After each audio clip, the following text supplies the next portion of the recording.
I'm going to be doing a series on the book The Witch of Blackbird Pond. It is written by Elizabeth George Speare. And if you are interested in doing this series along with me at your own pace and on your own, then you can contact me at mstutor@gmail.com. I'll put that in the information box below the video. And I will also, if you will contact me, I will send you the actual transcript of the book and the lessons that go along with it. So for today, I'm only going to be reading about half of the first chapter. It's rather long, and the English is the English from the mid-1600s America. So you'll be learning some new vocabulary. There will be some pronunciation things that you will catch on to. So this should be very interesting. So here we go. The Witch of Blackbird Pond. Chapter 1. On a morning in mid-April, 1687, the brigantine Dolphin left the open sea, sailed briskly across the Sound to the wide mouth of the Connecticut River and into Saybrook Harbor. Kit Tyler had been on the forecastle deck since daybreak, standing close to the rail, staring hungrily at the first sight of land for 5 weeks. "There's a Connecticut colony," a voice spoke in her ear. "You've come a long way to see it." She looked up, surprised and flattered. On the whole long voyage, the captain's son had spoken scarcely a dozen words to her. She had noticed him often, his thin, wiry figure, swinging easily hand over hand up the rigging, his sandy, sun-bleached head bent over a coil of rope. Nathaniel Eaton, first mate, but his mother called him Nat. Now, seeing him so close beside her, she was surprised that, for all he looked so slight, the top of her head barely reached his shoulder. "How does it look to you?" he questioned. Kit hesitated. She didn't want to admit how disappointing she found this first glimpse of America. The bleak line of shore surrounding the gray harbor was a disheartening contrast to the shimmering green and a white that fringed the turquoise bay of Barbados, which was her home.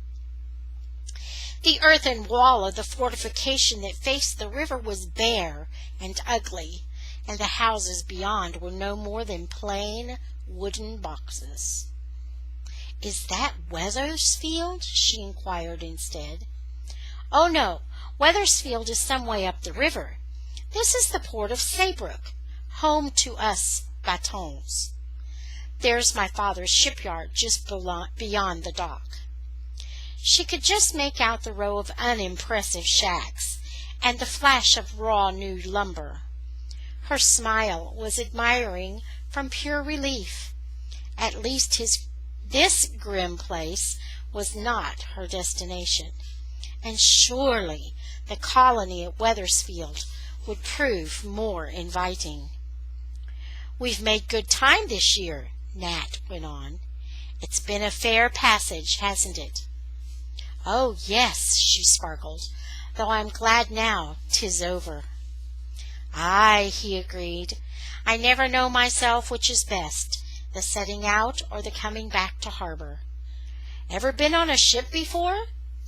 "Just the little pinnaces on the islands. I've sailed on those all my life." He nodded. "That's where you learn to keep your balance." So he had noticed. To her pride, she had proved to be a natural sailor. Certainly she had not spent the voyage groaning and retching like some of the passengers. "You're not afraid of the wind and the salt, and anyway, At least you haven't spent much time below." "Not if I could help it," she laughed.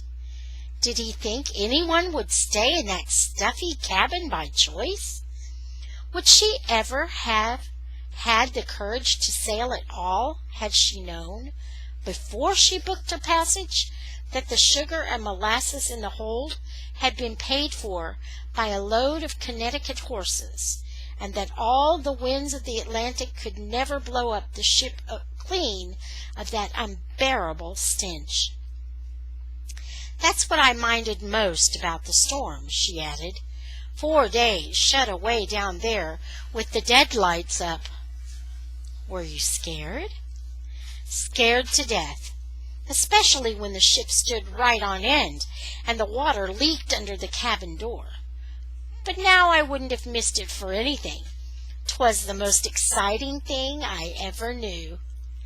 His face lighted with admiration. "But all for the ship." "She's a stout one, the Dolphin," he said. "She's come through many a worse blow than that." His eyes dwelt fondly on the topsails. "What is happening?" Kit asked, noting the sudden activity along the deck. 4 husky sailors in blue jackets and bright kerchiefs had hurried forward to man the capstan bars. Captain Eaton, in his good blue coat, was shouting orders from the quarterdeck. "Are we stopping here?" "There are passengers to go ashore," Nat explained, "and we need food and water for the trip upriver. But we've missed the tide, and the wind is blowing too hard from the west for us to make the landing. We're going to anchor out here and take the longboat in to shore. That means I'd better look to the oars." He swung away, moving lightly and confidently. There was a bounce in his step that matched the laughter in his eyes. With dismay, Kit saw the captain's wife among the passengers, preparing to disembark. Must she say goodbye so soon to Mistress Eaton? They had shared the bond of being the only 2 women aboard the Dolphin, and the older woman had been sociable and kindly. Now, catching Kit's eye, she came hurrying along the deck. "Are you leaving the ship, Mistress Eaton?" Kit greeted her wistfully. "Aye, didn't I tell you I'd be leaving you at Saybrook? But don't look so sad, child. 'Tis not far to Wethersfield, and we'll be meeting again." "But I thought the Dolphin was your home." "In the winter time it is, when we sail to the West Indies. But I was born in Saybrook, and in the spring I get to hankering for my house and garden. Besides, I'd never let on to my husband, but the summer trips are tedious, just back and forth, up and down the river. I stay at home and tend my vegetables and my spinning like a proper housewife. Then, come November, when he sails for Barbados again, I'm ready enough to go with him. 'Tis a good life, and one of the best things about it is coming home in the springtime." Kit glanced again at the foreboding shore. She could see nothing about it to put such a twinkle of anticipation in anyone's eye. Could there be some charm that was not visible from out here in the harbor? She spoke on a sudden impulse. "Would there be room in the boat for me to ride to shore with you?" she begged. "I know it's silly, but there is America so close to me for the first time in my life. I can't bear not to set my foot upon it." "What a child you are, Kit," smiled Mrs. Eaton. "Sometimes 'tis hard to believe you are 16. She appealed to her husband. The captain scowled at the girl's wind-reddened cheeks and shining eyes, and then shrugged consent. As Kit gathered her heavy skirts about her and clambered down the swaying rope ladder, the men in the longboat good-naturedly shoved their bundles closer to make room for her. Her spirits bobbed like the whitecaps in the harbor as the boat pulled away from the black hull of the Dolphin. As the prow scraped the landing piles, Nat leaped ashore and caught the hawser. He reached to help his mother, then stretched a sure hand to swing Kit over the boat's edge. With a bound she was over the side and had set foot on America. She stood taking deep breaths of the salt, fish-tainted air, and looked about for someone to share her excitement. She was quite forgotten. A throng of men and boys on the wharf had noisily closed in on the three batons, and she could hear a busy catching up the past month's news. The other passengers had hurried along the wharf to the dirt road beyond. Only 3 shabbily dressed women lingered near her, and because she could not contain her eagerness, Kit smiled and would have spoken, but she was abruptly repulsed by their sharply curious eyes. One hand moved guiltily to her tangled brown curls. She must look a sight. No gloves, no cover for her hair, and her face rough and red from weeks of salt wind. But how ill-mannered of them to stare so! She pulled up the hood of her scarlet cloak and turned away. Embarrassment was a new sensation for Kit. No one on the island had ever presumed to stare like that at Sir Francis Tyler's granddaughter. To make matters worse, America was behaving strangely underfoot. As she stepped forward, the wharf tilted upward, and she felt curiously lightheaded. Just in time a hand grasped her elbow. "Steady there," a voice warned. "You haven't got your land legs yet." Nat's blue eyes laughed down at her. "It will wear off in a short time," his mother assured her. "Catherine, dear, I do hate to let you go on alone. You're sure your aunt will be waiting for you at Wethersfield? They say there's a goodwife Gruff going aboard, and I'll tell her to keep an eye on you." With a quick clasp of Kit's hand, she was gone, and Nat, shouldering her trunk in one easy motion, followed her along the narrow dirt road. Which one of those queer little box-like houses did they call home? Kit wondered. She turned to watch the sailors stowing provisions into the longboat. She already regretted this impulsive trip ashore. There was no welcome for her at this chill Saybrook landing. She was grateful when at last the captain assembled the return group and she could climb back into the longboat. 4 new passengers were embarking for the trip up the river.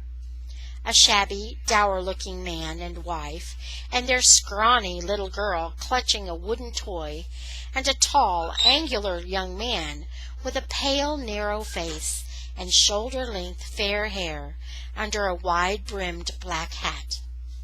Captain Eaton took his place aft without attempting any introduction. The men readied their oars. Then Nathaniel, coming back down the road on a run, slipped the rope from the mooring, and as they pulled away from the wharf, leaped nimbly into his place with the crew. They were halfway across the harbor when a wail of anguish broke from the child. Before anyone could stop her, the little girl had flung herself to her knees and teetered dangerously over the edge of the boat. Her mother leaned forward, grasped the woolen jumper, and jerked her back, smacking her down with a sharp cuff. "Ma, the dolly's gone," the child wailed. "The dolly Grandpa made for me." Kit could see the little wooden doll, its arms sticking stiffly into the air, bobbing helplessly in the water a few feet away. "Shame on you," the woman scolded, "after the work he went to. All that fuss for a toy, and then the minute you get one, you throw it away." "I was holding her up to see the ship. Please get her back, Ma. Please, I'll never drop it again." The toy was drifting farther and farther from the boat, like a useless twig in the current. No one in the boat made a move or paid the slightest attention to attention. Kit could not keep silent. "Turn back, Captain," she ordered impulsively. "'Twill be an easy thing to catch." The captain did not even glance in her direction. Kit was not used to being ignored, and her temper flared. Then a thin whimper from the child was silenced by a vicious cuff. Her anger boiled over. Without a second's deliberation she acted. Kicking off her buckled shoes and dropping the woolen cloak, she plunged headlong over the side of the boat. The shock of cold, totally unexpected, almost knocked her senseless. As her head came to the surface, she could not catch her breath at all. But after a dazed second, she sighted the bobbing piece of wood and instinctively struck out after it in vigorous strokes that set her blood moving again.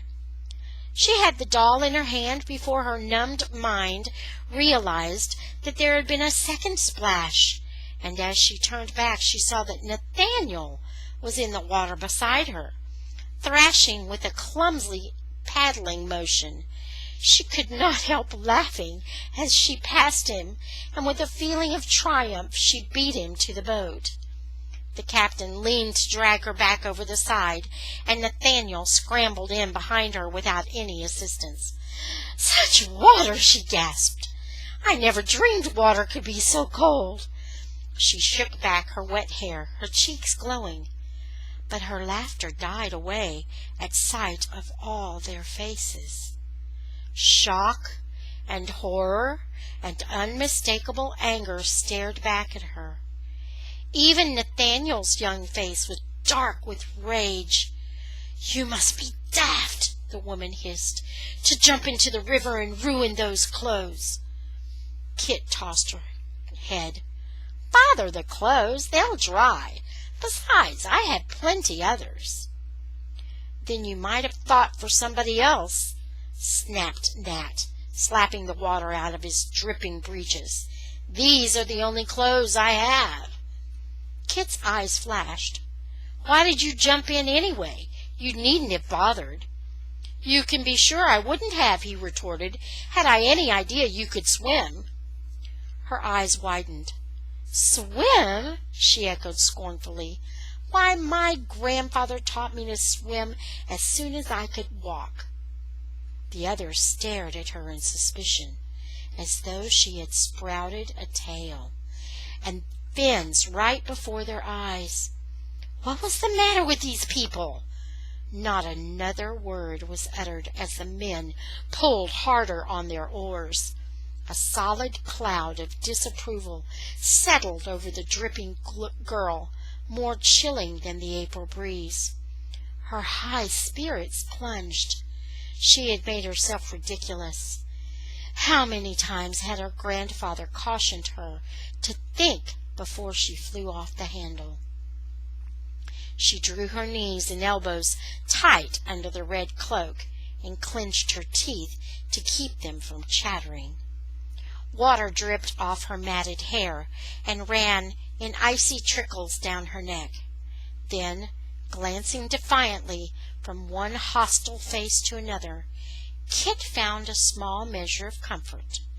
The young man in the black hat, was looking at her gravely, and all at once his lips twisted in spite of himself.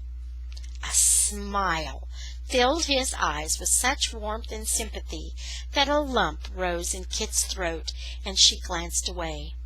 Then she saw that the child, silently clutching her sodden doll, was staring at her with a gaze of pure worship. And I'm going to stop there. We are in the middle of page 6. So, once again, if you are interested in continuing on with our story, then please send me an email at miztutor, MIZTUTOR, @gmail.com. Until next time, have a good day. Bye-bye.